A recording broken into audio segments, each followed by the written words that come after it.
都一种胖热量相关的。营养师讲，这个葱啊、肉酥胖排第一，讲迄热量吼，比一碗卤肉饭还阁较悬。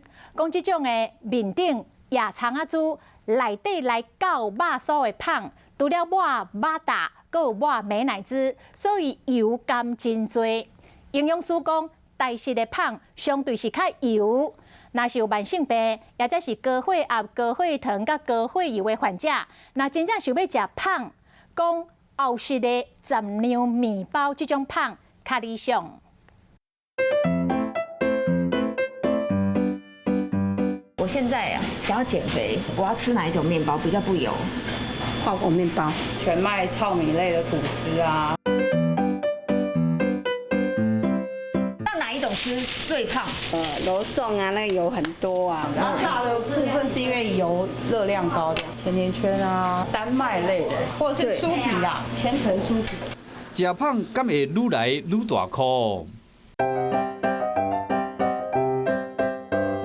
倒一种胖，倒一种会互你变懒惰，有营养师就出来点名，点到伊是头一名。葱仔肉粉高，热量超过一碗卤肉饭。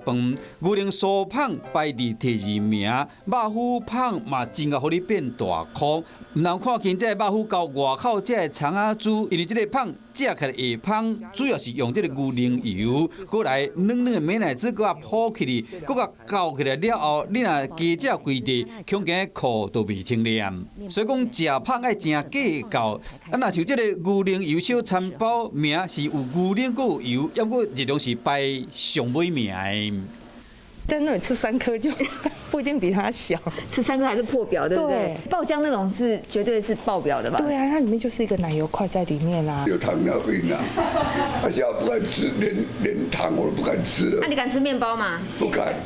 这位先生嘛真辛苦，干来当入来胖店片胖的味，感觉这一生干来使用目睭看胖尔。如果慢性疾病的民众，我们可能建议，如果在挑选面包的时候，尽量选一些低 GI 值的一个面包，全谷杂粮的比例会高一点，比如说像全麦啊，或者一些黑麦、裸麦等等的。如果它比例有达到51% 以上，我们都可以称为全谷杂粮类，对于我们身体的负担会小一点点。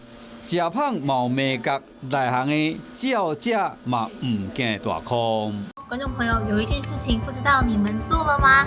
那就是赶快来订阅我们的 CH52华视的频道，而且记得哦，一定要帮我们分享、按赞，还要开启小铃铛。